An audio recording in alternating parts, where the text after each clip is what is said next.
You can see there's a bunch of different options here. We're going to find create rule. And you're going to find that this option can be extremely handy.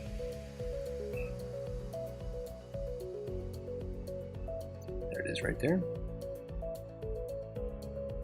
It gives you an option of only moving all messages from a specific sender, in this case Dr. Haney.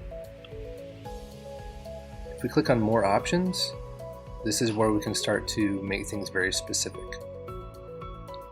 So for all messages from Dr. Haney, I have an add condition here.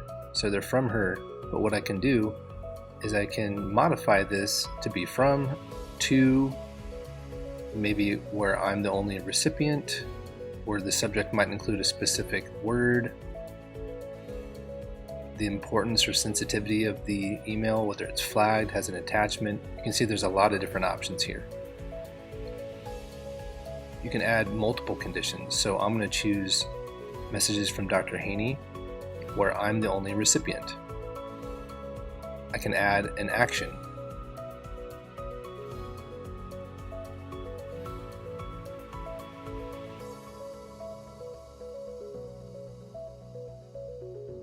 I'm going to choose the importance,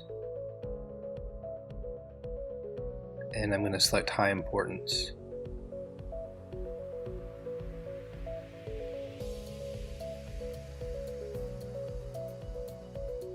Here's the exception. So this would be one that would change the rule based on that exception. And if I were to hit save, what's going to happen is all messages that come from Dr. Haney, where I'm the only recipient that's marked with high importance, are going to go straight to a folder of which I designate. So as you can see, this can be extremely useful for organization and very time-saving. Policies work a little bit different. They have to do with retention. Again, hit the ellipsis. This time I just went straight from the email. You see there's a couple different ellipses.